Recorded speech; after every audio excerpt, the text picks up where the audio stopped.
the seal had contact on me, and I was mauled by a seal.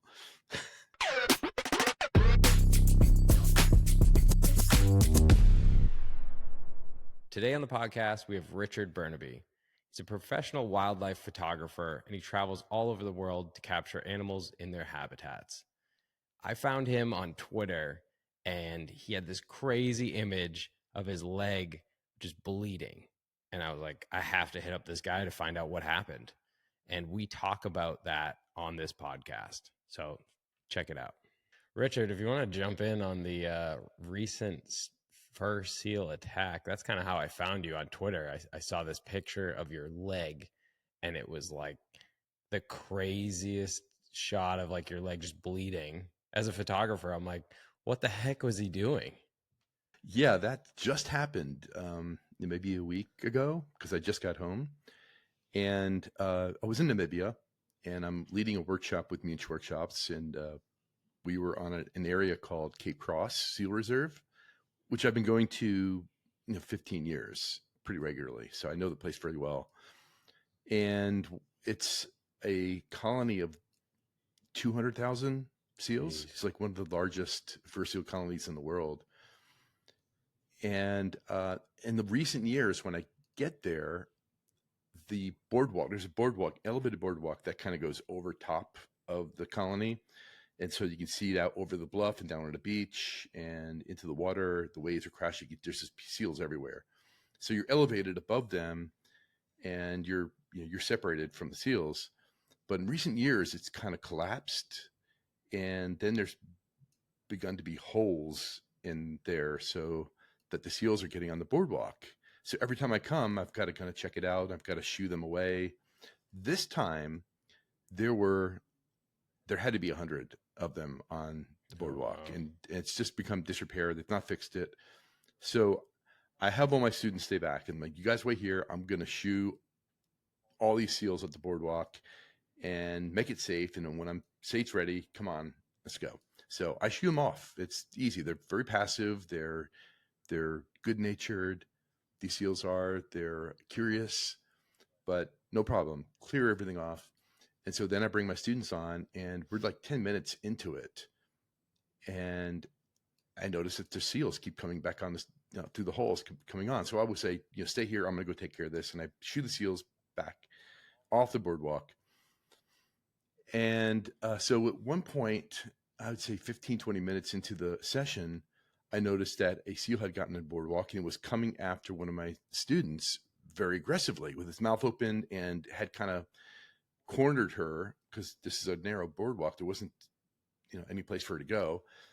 And I instinctively kind of put myself between them, and his mouth was open. It was kind of lunging toward her, and I put myself between them, and I tried to get my foot up, not to kick it, but at least kind of repel its advance. Right. And just about that time, it just clamped onto the bottom part of my leg. And now these fur seals, just to give you a little example, I know people thinking seals, these cute little things on the ice that people see in, National Geographic.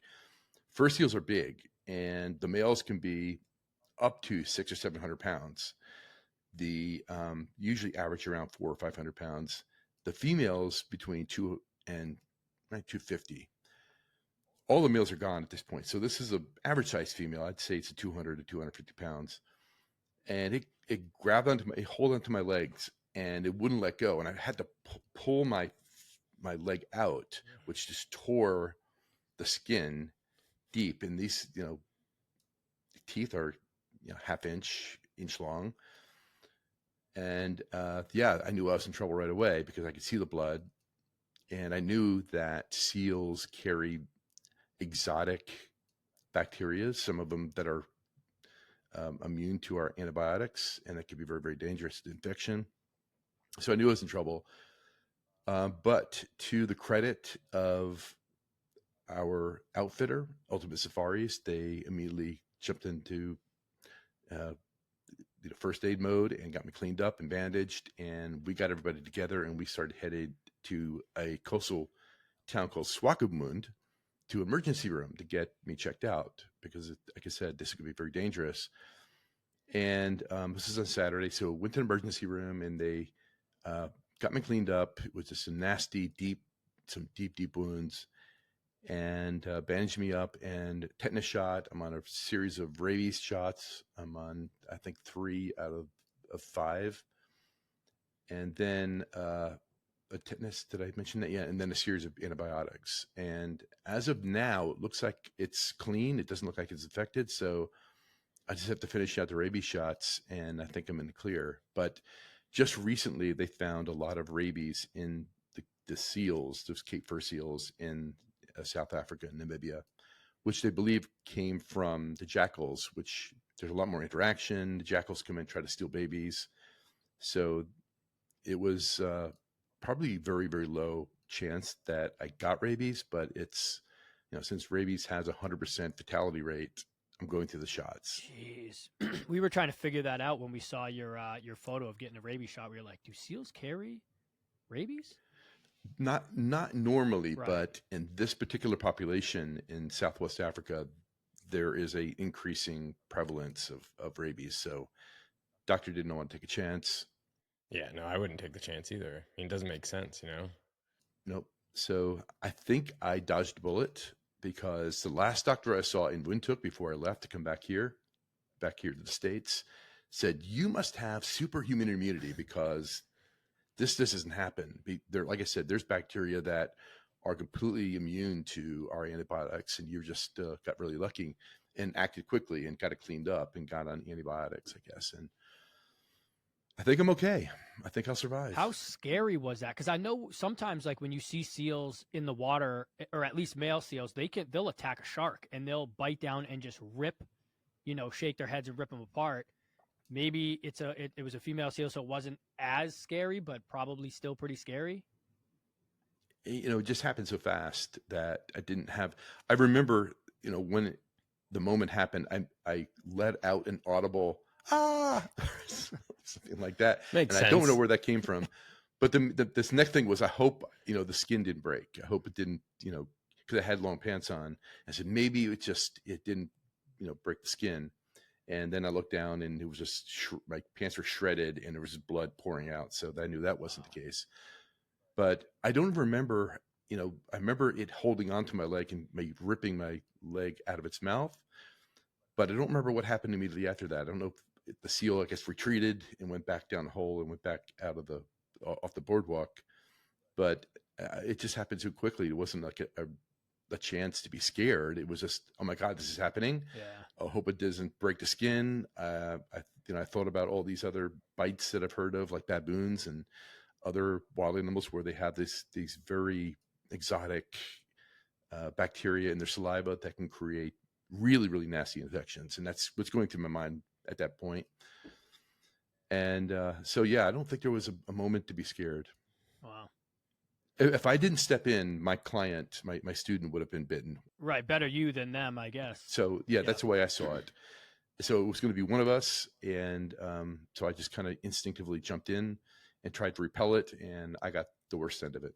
Is that something that ever happens on any of your other shoots or workshops? Like, no, I mean, I don't blame the seal. I mean, I don't know what the seal's thinking. The fact that it's acting aggressively could perhaps imply that maybe there was rabies. I don't know, because they normally don't. They're very good-natured, and maybe it felt, once it was on the boardwalk, it felt threatened in some way. I don't know. So I don't know what the seal's thinking. I don't blame the seal. I don't blame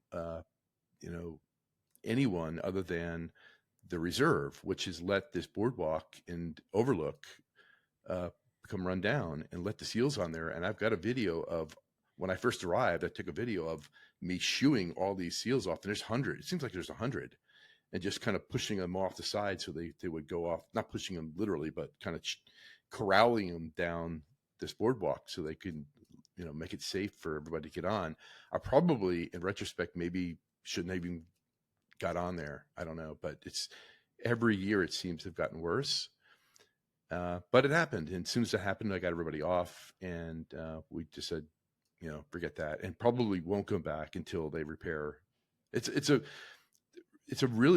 amazing natural spectacle to see that many seals in one place. Right. And the photo opportunities are fantastic, but unless they fix it, I'm not bringing anyone on that boardwalk again. Yeah, that makes sense. They kind of like took it over as their home or their like home base. The seals did. They're like, Yeah. well, now this is My ours. initial problem when I first got there was, this is disgusting, because seals, there's seal poo and seal urine that mixed with all the mist that was in the air just make this toxic soup, and it was slippery. And I remember telling everybody as they got onto the boardwalk, just, tread lightly, hold on to the handrails, don't slip and fall. That was my first, inclination as far as any type of hazard. Didn't know that we would get to a point where we had a bite. Yeah. On any of the other adventures that you go on, because you're all over the world. I mean, have you encountered maybe not something where an animal approaches you in that nature, but are there any like dangerous situations that you've encountered just to get that photograph, just to show the space and show the beauty of the nature that you're in? No, I have too much respect for wildlife to intrude on them. So I don't put myself in any kind of danger. There was one incident in Alaska with a brown bear where it aggressively came at me. It was a false charge. Those are so crazy because what do you, even though most of the time it is a false charge, I would shit my pants. I don't know what I would do. No, again, and they're very passive. If you've ever spent time around brown bears, coastal brown bears, I've been within, where I could reach out and touch them. Oh no, that that's close. not me. I'm not Where they trying to do approached that. me. They approached me, and I just kind of stood my ground, and they just kind of go by without even, I'd say, maybe not touch, but 6 feet. That's pretty Yeah. close. That's unbelievable. But this one, I remember when we got there. This is on a place called Moraine Creek in Katmai, and we're on a sandbar out, and there's just, you look up the river, there's tons of bears. You look down the river, there's tons of bears. And they would want to kind of pass by us. And each time they would, we'd give them some room, and it would go by us. Give them some room. I'd be like on the other side of the lake or something.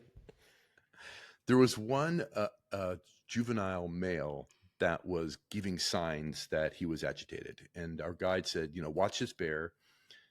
When he walked by us, he'd keep going above us, and he'd go below us, and keeps going back and forth. And each time he did, he would urinate, kind of shake his head back and forth. And so that was an indication that he was agitated, if, at best. So at some point during the end of the day, maybe we'll kind of let our guard down, but this bear is coming back up, and my clients are with the guide. And I said, I'll go down to the bottom of the sandbar and kind of just wave my arms. So it kind of goes around us, which we've been doing all day. And so it left the river, it went into the brush behind me. And as it's walking, I could see it's walking straight ahead, but it's eyeing me out of the corner of his eye. And so just about that time when I was thinking that, I don't like that. I don't like that body language. It kind of jumped in my direction. It kind of jumped over a little stream to the sandbar and just kind of lunged toward me and stopped. And I did nothing. I had nowhere to go anyway. Not that you should run. That's the worst thing you could do. But even if I wanted to run, it's just, a heavy current of a river behind me. So I just kept my hands up in the air. I turned my head to the side, and, I waited for the fatal impact. But he stopped, and I could actually smell the salmon on his breath. He was that close. Oh my God. And he just kind of backed up and went back up into the brush and went around us. To my credit, I didn't scream like a little girl, but I was thinking, this is it. This is it. But afterwards, the guide, he saw what was happening. Just as it was happening, he kind of ran up the sandbar yelling at it, and it ran off. But he's been guiding 19 years. He carries a gun with him. And in the first chamber, there's just a blank, that the noise would scare any bear away.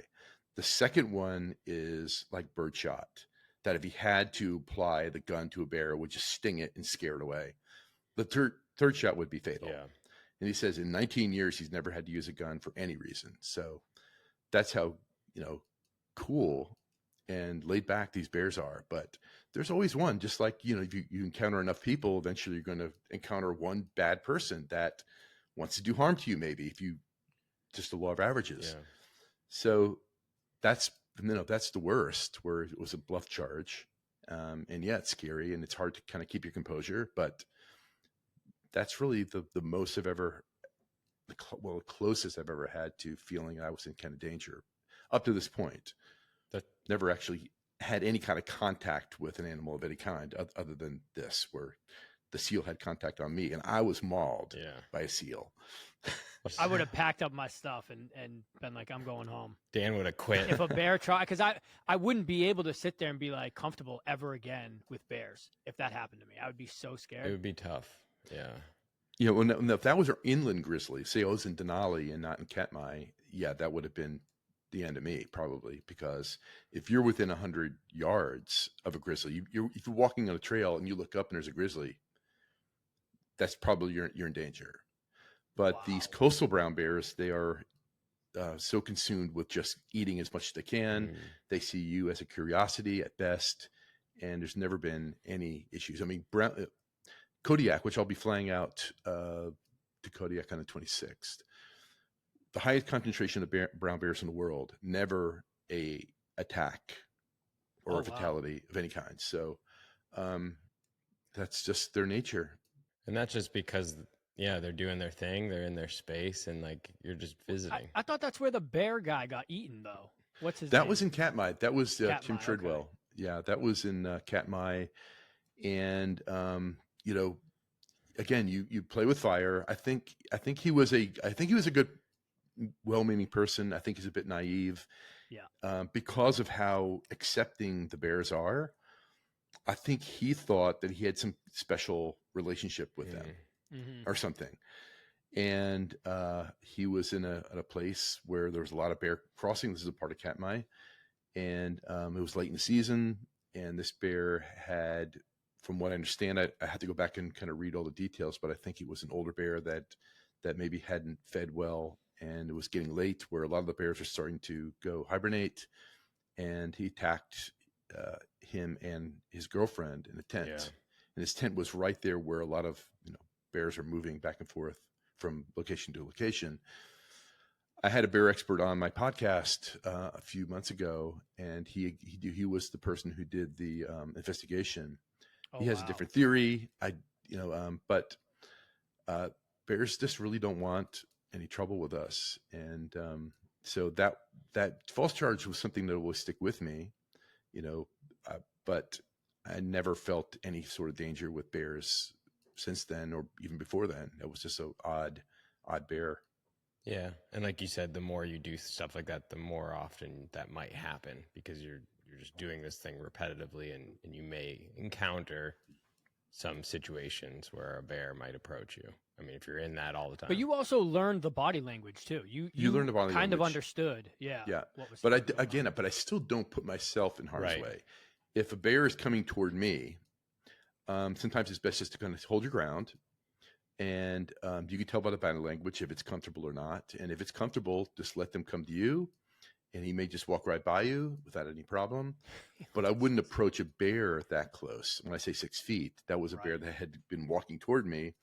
And I just kind of lowered my head. I looked down, let him pass by. And he didn't even look at me, basically. But I would never approach a bear to that distance. I would give them the respect they deserve. That's like the stuff when you see photographers going to take photos of like gorillas, and you have the silverback just like charging through the brush, and but it's a mock charge, but it's like, that'd probably be worse than a bear. I don't know, a gorilla just ripping you apart. Let's play a game, bear or silverback. Right, you're gonna die either way. I don't know. Yeah, with the silverbacks, I've been in their presence also, and they say do not look them in the eye, do not make eye contact, and don't do this with your chest. Like that makes sense. Apparently, that's some sort of male ego thing that you don't want to do. So you've taken photos of gorillas too? Mm-hmm. Yeah. Oh my God, that's so amazing. Yeah, I love gorillas. Well, these are the mountain gorillas that are critically endangered in parts. They actually share an area of volcanoes in where Rwanda, Uganda, and the Congo come together. And so I've been in the Rwanda side, and I've been on the Uganda side to photograph them. And I've been on the Congo side too, but I didn't see any gorillas. I was hiking up to a volcano. But again, there's only about 1,000, maybe 1,200 of them total. So the keepers, the guides, they know almost every gorilla by name. They know them very, very well. The families, they travel in families. And I never felt any sort of danger there either. How do you get a job like that? To travel around the world like you have, how do you get a job where you can go out and photograph? Like, is this for Nat Geo? Is this for some other magazine? I worked with them early on in my career, and but most of the travel I do now is I'm leading tours. Oh, okay. The gorilla trip was something I did on my own. It was a self assignment, and I still do some assignments as well. But the gorilla trip was a tour that I did myself. I just kind of went and I said, "This is something I wanted to do," and I spent 5 days trekking to the gorillas. Each day you would get a like an orientation, and then the trackers are already hiking up into the mountains looking for a particular family. And then by the time the orientation's over, they've already kind of located them, and they start talking to your guide, and we start heading up. And it could be 30 minutes, and you're there with the gorillas. It could be 5 or 6 hours. I had one trip in Uganda where it would literally 6 or 7 hours until we found the gorillas. And it's regulated in such a way that you only have 1 hour with the family once you're there. Oh, wow. So you leave all your stuff in a like your backpacks down in an area that's far away from the families, and you walk in with one lens or maybe two lenses, and you have 1 hour to spend with them, and then you leave. So it's not putting too much pressure on the animals, and they're just very tolerant. They've gotten, I guess, used to people coming. Maybe there may be some other populations like on the Congo side that don't see as many people. But the ones, particularly in Rwanda, are very tolerant, and they know each gorilla by name. That's cool. Yeah. But there's only 1,200 of them. Yeah, they kind of know the families, and they know the names of them, and it's quite an experience. That's a cool experience. Is there any place, you've been all over the world, is there any place that you haven't been yet that you're wanting to go, and there's like some photos in mind that you really want to take?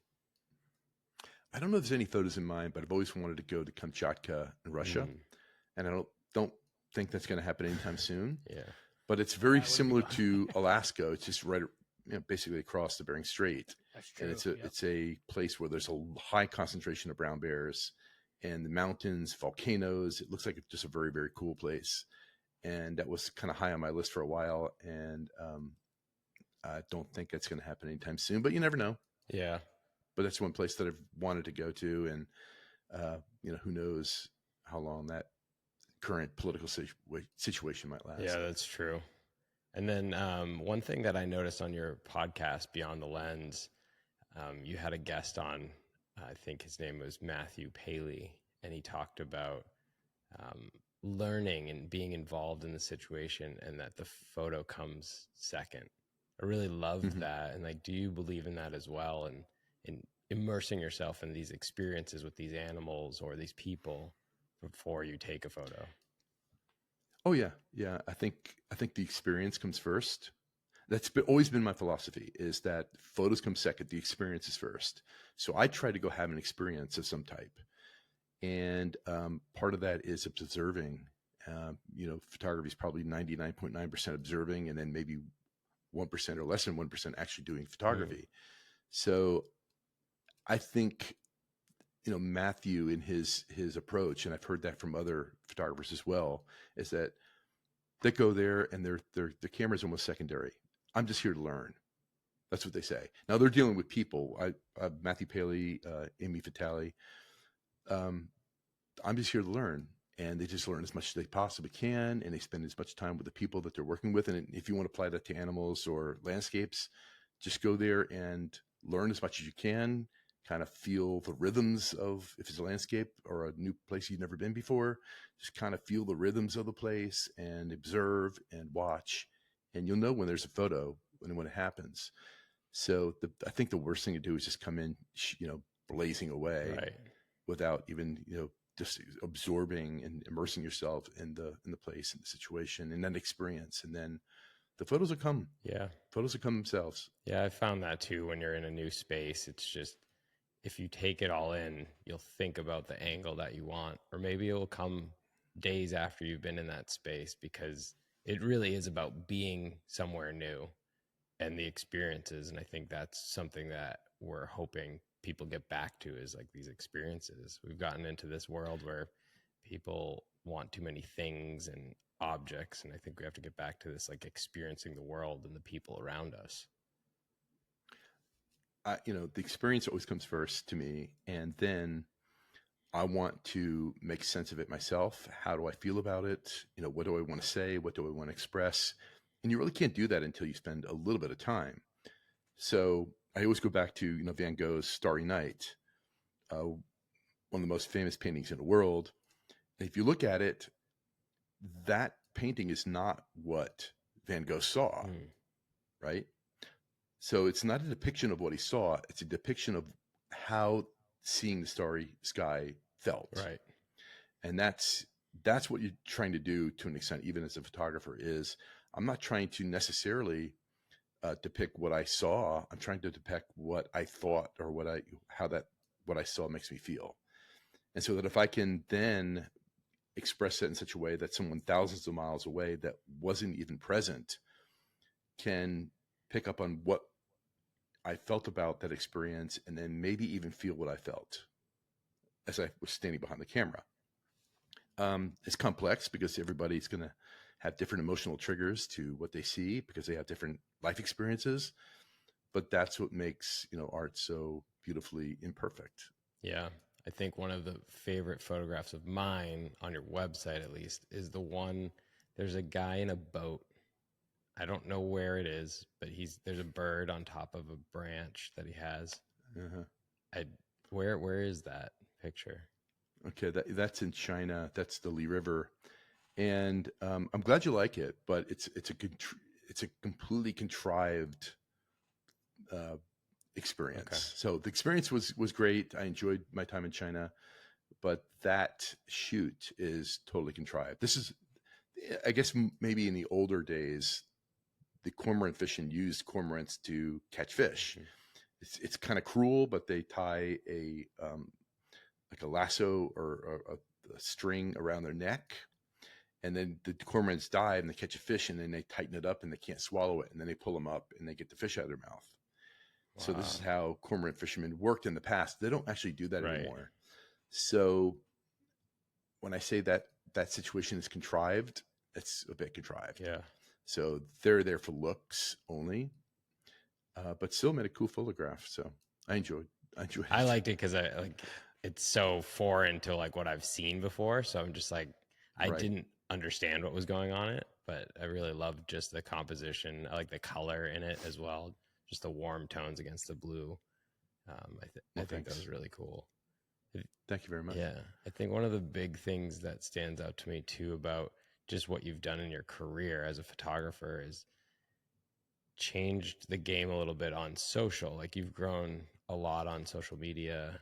I don't know if this was early on in some of these platforms, but what do you think now it takes to like really stand out on some of these platforms? There's just so much content being pushed. And as a wildlife photographer or landscape photographer, what are the ways to display your work and get out there in the world nowadays on social media, do you think? Yeah, that's really difficult now. I think it was easier when social media was just, starting out. I among others, saw the potential in social media very early on. So I jumped on very quickly on Twitter and even Facebook and Instagram. I was skeptical until it was probably too late. So I got a late start there. But now there's so much competition. It's really is hard to stand out unless you've got an audience already built in. So I've been very fortunate on Twitter, which is now called X, that I built a big audience there. Part of it was luck because I was invited to a social media retreat of some kind in San Jose back in 2014 or so. And I was named at some survey they had named like one of the top photographers, 30 photographers on the internet or social media or something like that. And got to meet some of the executives and managers at some of these social media companies. And one of the guys at Twitter said, we really like that you've promoted photography on our platform. And then shortly after that, I became what is called a favored follower status or something like that. So that when someone creates a new account, if they had an interest in, when you used to be when you create a new account, it may be still the same way, is that it logs, where you're from and some of your interests and all that sort of thing. So they give you a bundle of people to follow. And it's usually the president, could be your 2 senators, your local sports team, blah, blah, blah, blah, blah. And then if you had an interest in, say, photography, travel, or the outdoors, something like that, I was included in that bundle. So I was getting 2,000 or 3,000 new followers a day. And that lasted for like 5 or 6 years. But that was also when Twitter was just text, wasn't it? They weren't always doing, because I'm not on Twitter, but they weren't always doing photos, were they? Oh, that time they were, yeah. So this would have been 2014. I think it lasted from about 2014 to about 2017 or 18, where every day I was getting 2,000 or 3,000 awesome. followers.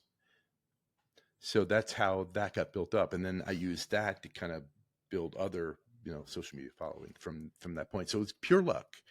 It's pure luck. So I've seen the value in that I can reach people who are interested in my work directly without having to go through, gatekeepers, which it was in the old days, where you had to know people to get your work seen. Now you have a direct conduit directly to, the people who are interested in your work, and so that's it's a different game changer, really. And you were on YouTube too before YouTube was really a thing. It looks like, but it doesn't seem like you stayed trying to build that platform up at all. Yeah, I kind of got snake bit, and I created a YouTube account, and then they went through a change. I think when it was bought by Google, and they required you to go through these steps if you want to keep your old account. And apparently I was distracted or something, and I didn't.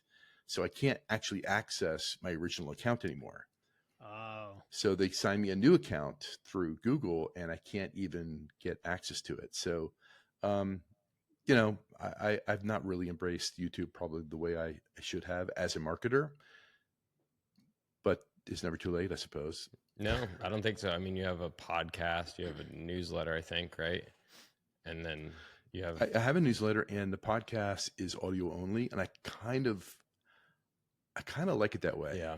I'm open to changing my mind, but I think in order to watch a YouTube video, you need that person's total attention. Totally.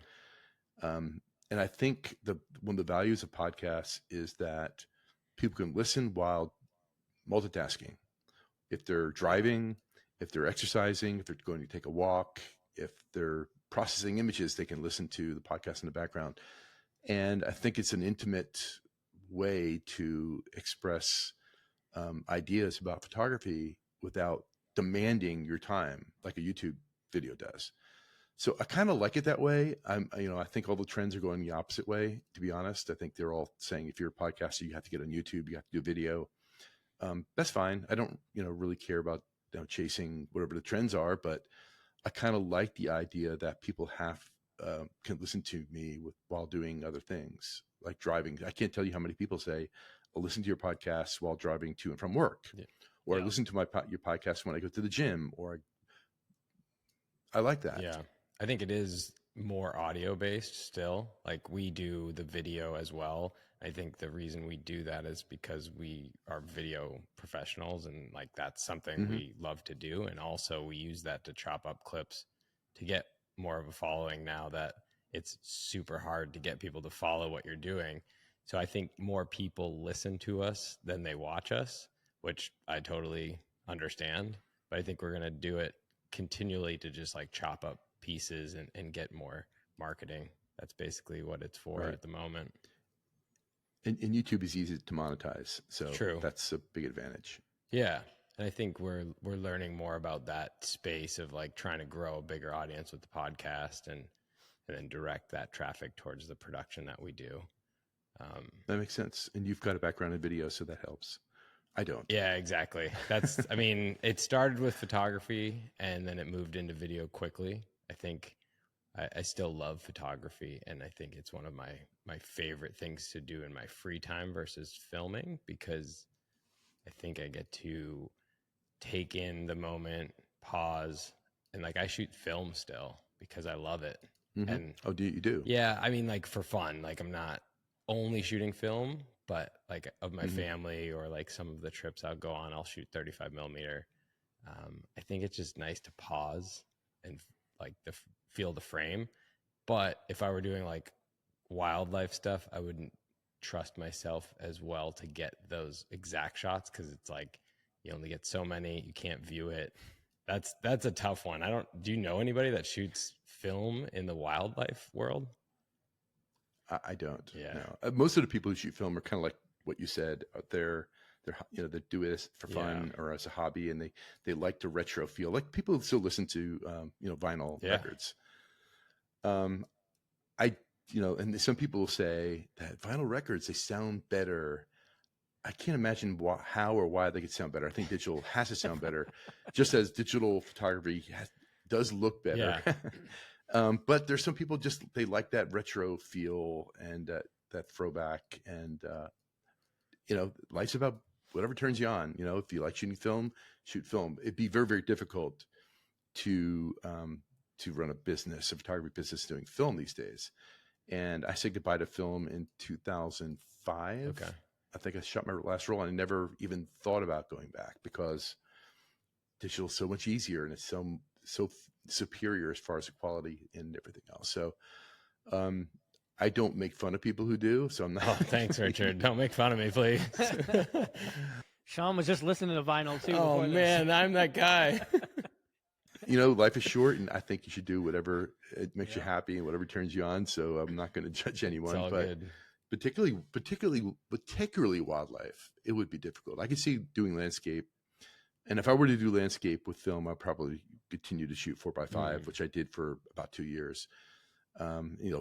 Big pieces of film, but I could see, I somewhat I do miss that somewhat.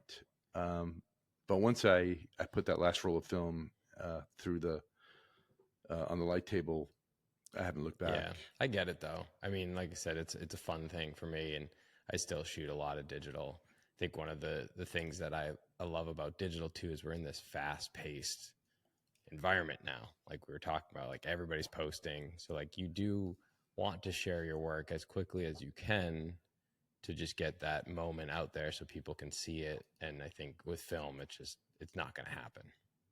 It's not efficient anymore. And you mentioned wildlife, particularly wildlife, right? Because I just got back from Namibia, and this is where the seal happened, but we spent a lot of time shooting, the Adaptation National Park, which is, your more classic safari, and, elephants and giraffes and rhinos and lions. And we also stopped at a place in Walvis Bay where we photographed the flamingo colony. And some of my students have shot, thousands of images, like 4,000 images. And that was very, very expensive if you're shooting film. Now, I understand that a lot of this is just shooting, right? Which is not, you're not giving it enough thought. You probably don't need to take that many photos. But the philosophy is it's not costing you anything other than time, right? Editing time is to, if there's a flamingo flying out in front of you, you have 20 frames per second. You're going to fire off 15, 20 frames as it's going by.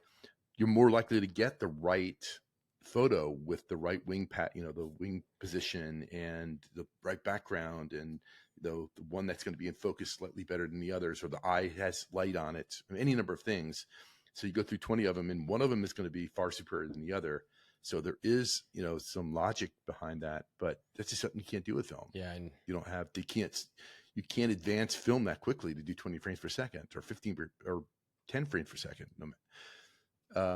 And it would be very expensive, and it would be not a very efficient way to work. So I don't know anybody shooting wildlife and doing film, but I do know some people who are doing street photography and landscapes who are doing film. Yeah, that makes sense. I mean, I think it's all about, you can't ask the animal to do that motion again, like filming people or photographing people on the street. Like, hey, we need you to do that pose again. It's like these are moments in time that happen, and sometimes they'll never happen again. Once it's gone, it's gone. Yeah, which is cool to be able to capture. I know Dan has done some of that, like out in the Maine wilderness with some moose and eagles. So that's where we live. Yeah. In the Maine. But it's, I mean, you as a wildlife photographer, you're sitting out there for hours waiting for something cool to happen. You know what I mean? So you're not just like, oh, I see an eagle, let me take a shot. You're kind of waiting for it to maybe fly down, catch a fish, or do something exciting. Dan, you don't shoot film, do you? No, I've never shot film. Never. Okay. Okay. I know. I'm the only But weirdo. you do listen to you listen to music on vinyl. That would be Sean. Jesus. I'm just not that guy. Hey, I'm not the one that says listen, like I listen to vinyl because it sounds better. I just have vinyl. I also listen to digital music. That's what I say. Whatever floats your boat. Yeah. Richard, I wanted to ask you. So I know, I mean, really it's not a big deal because every camera can really do the same job at this point. Like they're just so good. But what do you shoot with? Are you Canon, Nikon, Sony? I'm Canon, and Okay. I travel with two R5s wherever I go. I know that we have some new options that are coming out with the R5 Mark II, and there's an R1 coming out. But the R5s have been fantastic tool for what I need. It's got strengths, it's got weaknesses when you compare them to the Nikon and Sony offerings. But I just don't get caught up in that too much. I know that when I'm leading a workshop, that tends to be a good part of the conversation. So I am up on all the latest, what better, what camera does this, what camera does that. It's, I just doesn't interest me, to be honest, but I have to know it. So, Canon R5s and a variety of different lenses to go with it. I still have one old EF lens with the converter because they just don't make a 2-400 any longer. F4, with the tilt converter built into it. It's one of my favorite wildlife lenses. It's a little too big and heavy for certain circumstances. So if I'm going on my own, for example, to Africa, I'll bring it. If I'm going on my own to Alaska, that's the lens I would prefer to bring. But when I'm leading a tour, it's just too bulky and it's obnoxious. And I'm there to help and teach, not take my own photos. So I'll bring the 100 to 500, which is small. It's sharp. I can move around and react quickly to what's going on. I use that lens when I go to Antarctica. I use it when I up in Svalbard. Just when you're doing a lot of handheld photography. So that R5 with the 100 500, that combination is an awesome tool for wildlife. Yeah, I like the Canon systems too. We use a lot of those for filming as well. But you're right. Sometimes when you get stuck in gear, it's like it's not always, especially nowadays. There's like so many options that I think a lot of them are very similar in what they can perform and do. I mean, they have some differences, but I think it's all like it's a tool. It's how you use it.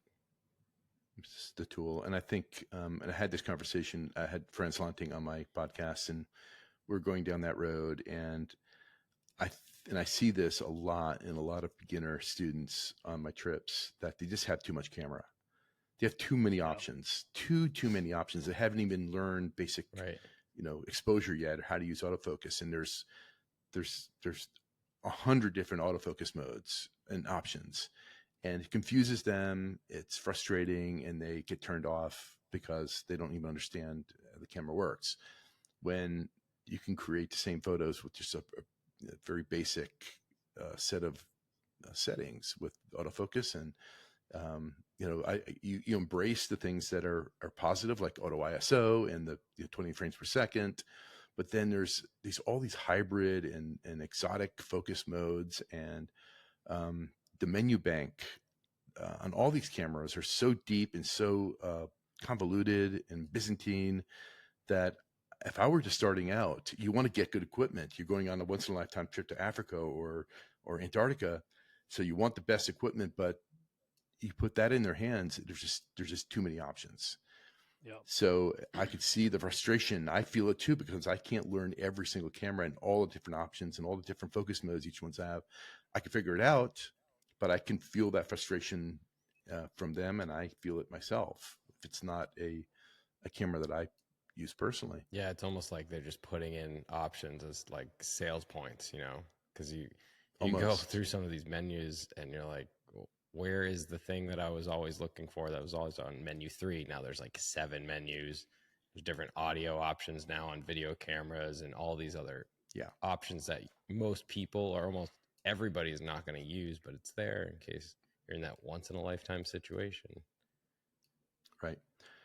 So I just don't get caught up in the gear too much. But when it comes time to upgrading my 2R5s, which may be happening later this year or maybe next year, then I will I'll do a little research and find out if it's even worth upgrading. Do I want to upgrade? Is it just the sake of upgrading for the sake of upgrading is not a good plan either. If what I have right now can still do what I need to do, then there may not be a need to upgrade. So then I'll look into it a little deeper and make a decision.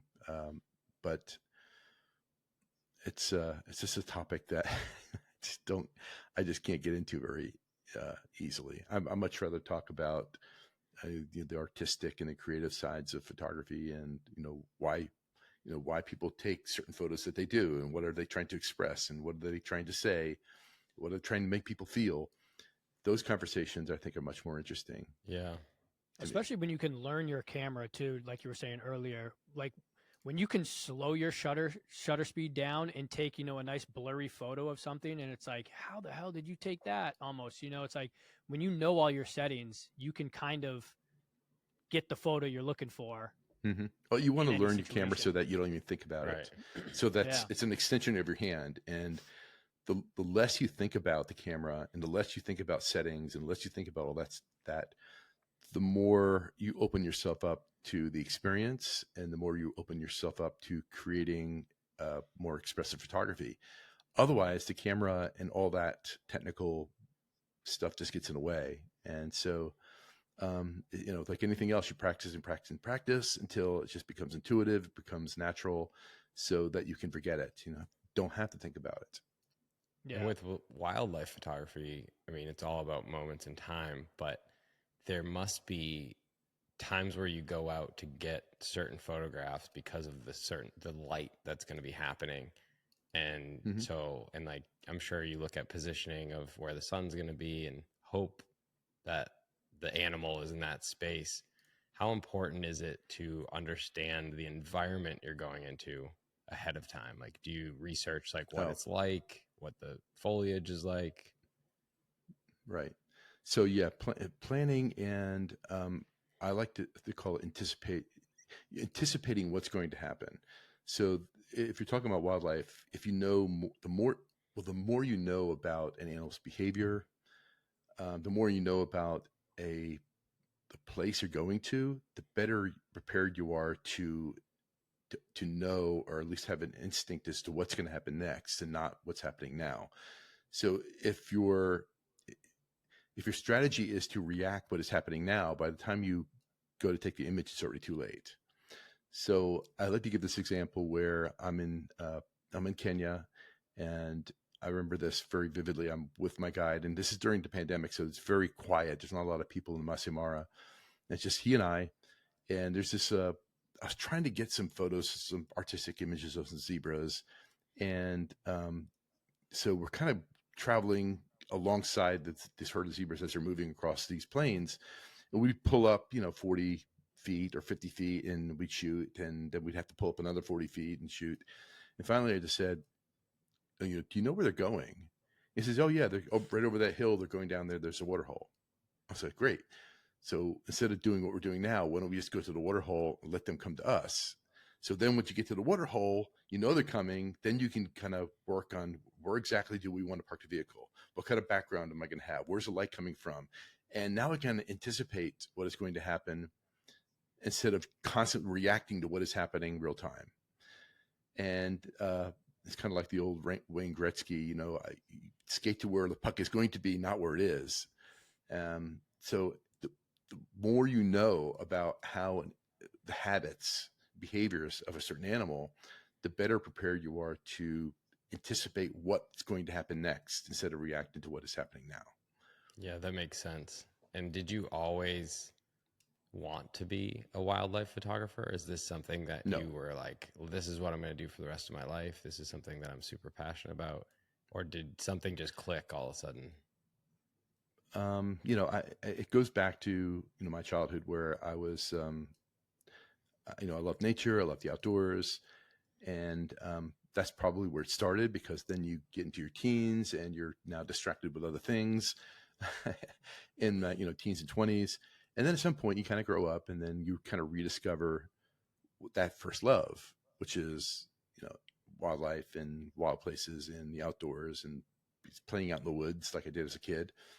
And so at some point I got back into that, and I was doing, backpacking trips and fly fishing and mountain bike riding and all these kind of things out in the outdoors. And like most people, take a camera with them when they travel to these places, just to kind of show your friends and family back home, what you're doing. And so that's what basically the start of it is, that I would get these pictures back from the drugstore, the prints, and I would just kind of say to myself, well, this doesn't really look like what I saw. And so I'm going through the pictures and I'm showing my friends, I'm like, this one didn't come out. This one really didn't come out. But it's tantalizing because if there's 24 of them, maybe one or two actually did represent what I saw, or maybe even better what I saw. And I wasn't doing anything different for those one or two than I was the other, 22 that were not. So that just kind of triggered the curiosity into me. It's like, why is that? I thought the camera's job was just to record what I saw, right? And then the more you realize that the differences between how, film in that day and how the human visual system sees and interprets visual information, it's a miracle that you have one or two or any that look like what you saw. And so then you start learning, well, okay, what can I do to shortcut that, the imperfections of the camera and all that, to make it look more like what I saw? And it just kind of snowballed. And then I found myself going out, not for all those activities that I just mentioned. I was going out for the sake of just taking pictures. And that's how it started. But it was always fueled by my love and passion for the outdoors, not photography. And I still would say that today, that people would say, well, you have an interest in photography. No, I really don't. My passion is the subjects that I'm working with. The photography is just a means to communicate and share those experiences. It's a very mechanical, very interesting, exercise. My passion is the outdoors and travel, exotic places and animals and wildlife. Those are my passions.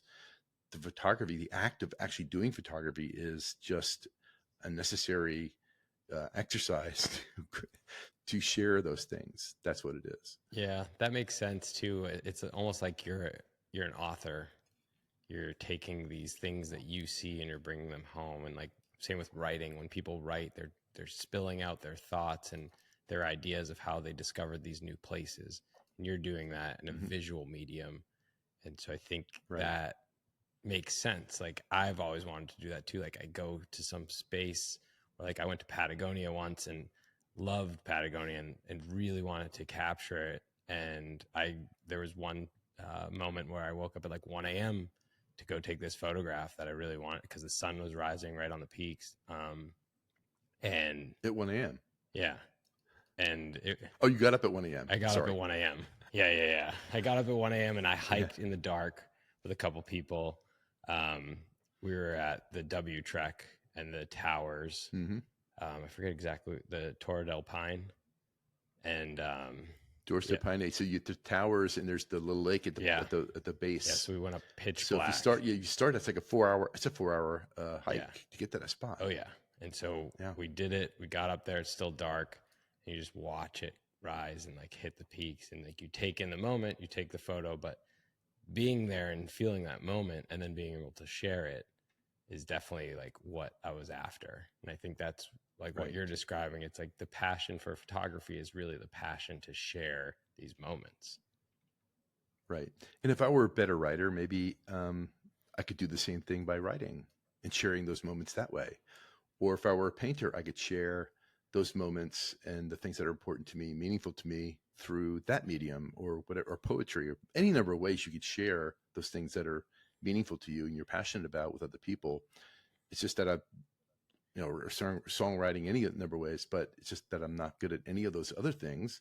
And it's just that photography was the most natural way, the most natural conduit that I could use to share the things and the places that are meaningful to me.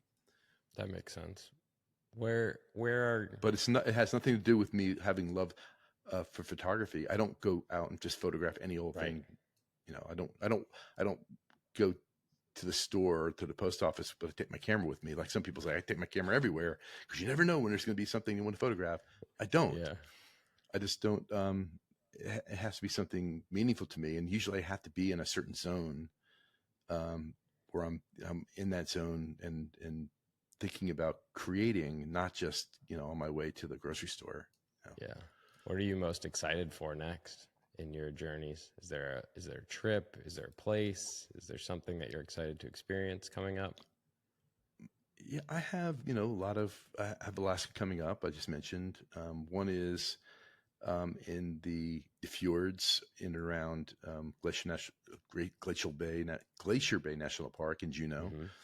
And then immediately after that, going to Katmai to my friends, the bears, the coastal brown bears, and landing in Kodiak Island and taking a float plane out to a boat and spending some time just doing shore excursions to where the bears are.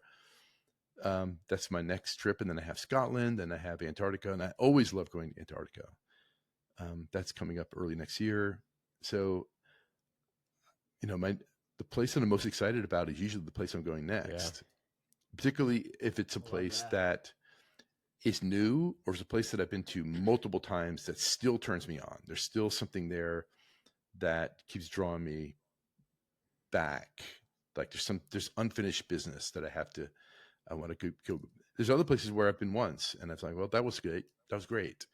I'm flying out and like, I don't need to come back here again.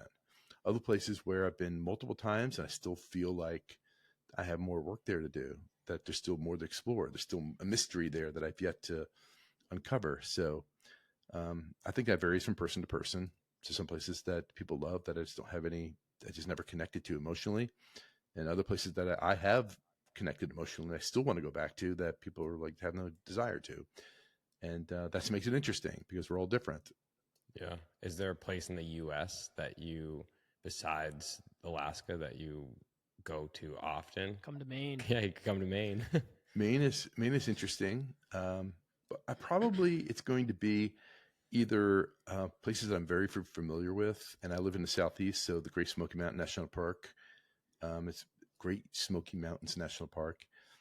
I've been to hundreds of times, and I have such a familiarity with it that when I go there, I just kind of connect with it. There's a love affair there.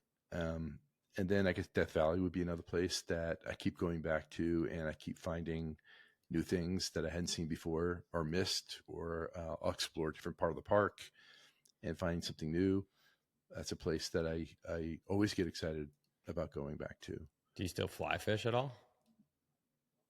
I don't have time. Yeah. I could say that probably fly fishing more than anything else got me into photography, because that was like going back into the 90s where I was really into fly fishing, and it's such a visually beautiful sport. From the places that you do fly fishing are usually not ugly places. The fish themselves are very beautiful. Even the arc of the cast and all that, just very, very visually beautiful sport. And my first published images were fly fishing images in a fly fishing magazine. And I was like, they paid me $600 for like 5 photos. And I was like, wow, this could be, you can make a living at doing this. And that, and then I just kind of expanded out into different areas, and I started doing landscapes and people out in the outdoors doing different things. And it was like a side business. And that eventually led to me saying, you know what, I'm going to be in my late 30s. If I don't give myself at least the opportunity to fail if necessary, but I have to give this a try. I would never forgive myself if I didn't at least take a shot at it. And I said, I saved up for about 2 years. And after 2 years, it doesn't look like it's going anywhere, I can always go back to get a conventional job again and kind of build a career. never really had any trouble finding work and being fairly good at what I did. But I don't think I could have forgiven myself if I didn't at least take a chance. And if I failed, at least you failed. And you said, well, I tried. I gave myself that opportunity. It just didn't work out. But if it always be nagging feeling of, I could have done that. Maybe if I give myself a chance, I could have done that. And taking that chance was the best thing I ever did. Yeah. I tell other people that when they're asking about getting into photography or video, it's like, if you have an interest in that space, you should at least give it a shot. Give it its time, because you can always go backwards to the thing that you're doing currently. And I think a lot of people don't take that leap, and they maybe regret not trying to do that, whether it's music or photography or painting or. And then some people make the mistake of doing that and then treating it like it's still a hobby instead of really, I've never, I worked hard in my previous career, but I never worked harder after I started doing this full time. And, it requires a tremendous amount of work. You have to treat it like a business. And for some people that ruins it for them. They don't want to, ruin their beautiful hobby that they have by making it a business. And if that's the case, then by all means, do not ruin it. Keep it as a hobby. But I still work, and people would be surprised as how many hours a week that I put into working.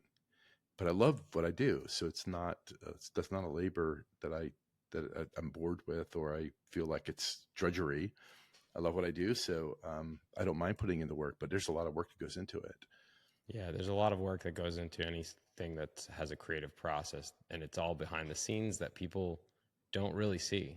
They don't see the late nights staying up editing photos or whatever it is that you get down a rabbit hole doing, and it's because you're passionate about it. I mean, I do the same thing. Like, I'll spend hours doing something that most people would not want to do, but I love it. I get into it and I just love it. And that's when you found something that's worth pursuing. Yeah. And I think it's also important that just because it's your passion doesn't necessarily mean that you should try to make that a career. I don't think passion, if you find that you're very good at it, then I think you should pour energy in it and try to make it work. But some people are just not good at it. And, I mean, that's, to put it bluntly, if you're not good at it, don't waste your life and all this time trying to create a career out of something or try to make a business out of it. If you're just not, or if you're not going to put the work in, then definitely, if you're not going to commit and make sacrifices, if you're not prepared to make the sacrifices, then don't bother either. Yeah. It's like, basically, to make it in any of these fields, it's consistency. And consistency on the surface seems so easy. It's just repetition of doing this thing correctly and better than you did it the day before. But why, if it's that easy or easy sounding, do so many people not do it? Yeah. Good point. I'm not sure. Good point. I have no idea, because you look at any marketing books or any marketing talks, they're always like, even with social media, it's like consistency. And we all tend, I mean, I'm guilty of it myself. Like, I don't continually do that thing that maybe I should have to increase my business. And right. Well, especially when you don't see the results right away, you're like, what am I doing this for? Yeah. When I made that transition to full time, I gave myself 2 years. And after 2 years, I wasn't quite in the black yet, but I could see the light at the end of the tunnel. So I knew that things were moving in the right direction. So I kept at it. But it takes some time till you see those results. And then, and now we go back, that was 20 years ago. The whole landscape of what it took to be a photographer then is completely different than it is now. So then there's that ability to adapt to market changes. That whole business model is completely different. It's been turned upside down. So if you're still trying to do things the old that worked before in the 90s and tried to apply them to how they work now, you're not going to get anywhere. You're going to fail. Yeah. So even with like my photography, I got into, because I was big into wildlife photography, but then I got into doing wildlife video. But I find myself always going back to photography because there's something about printing out an image and either hanging it on your wall or something like that than video. I mean, one, it takes a lot of equipment to bring out into the field for video. For photography, a camera and a lens and a couple batteries. It's just so much easier. But I always find myself falling back to photography. Well, I don't know much about video, to be honest. It's intriguing because there are certain experiences that I have in the field where a single photograph just does not capture what I want to express, and I'm like, this would be perfect, or at least much better as a video than a single capture of an image. So I wish I somehow had devoted more time, or at least tried to learn that part of capturing experiences in the field by using video. But I just sometimes don't have the time to open that book up and start heading that direction. But I do appreciate those who do it well. Yeah, I started watching Bertie Gregory, I think his name is. Mm-hmm. He does a lot of stuff for Nat Geo, but he started coming out with these YouTube informative, kind of behind the scenes wildlife videos, and they were just so much different than every other wildlife video that was out there.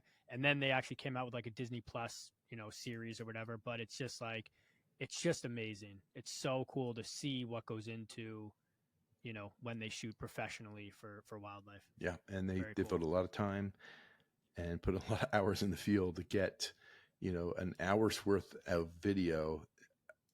Yeah. I don't know how many hours you have to spend in the field to get an hour's worth of video. It's the ratio is mind bending. Yeah. Yeah. Well, Richard, if you ever need us to, come on one of those trips with you and film your process, we're always available to jump on a plane, go to Namibia. Or it's always good to know a good videographer. It's good to know that. Yeah, for sure. Or if you want to pack up the fly rod, the camera, and come up to Maine, New Hampshire, we'll go out in the woods and we'll make a video and get some images. I haven't touched a fly rod in 20 years, and sometimes I do miss it, but I just don't have the time to really to get to do that anymore, which is a shame in one way, but I am doing what I love, so there's no complaints. Yeah. Well, let us know if you want to come up this way ever. We'll make a little outdoor adventure trip. We'll bring our video cameras. It's a beautiful state. Yeah. Beautiful state. Yeah. Well, this was awesome. Thank you for coming on. We appreciate everything you've done in your work, and thank you for spending the time with us on the podcast. My pleasure. It's been fun. We have to do this again sometime. Maybe I'll have you guys on my podcast. Sounds good to us. Cool. It.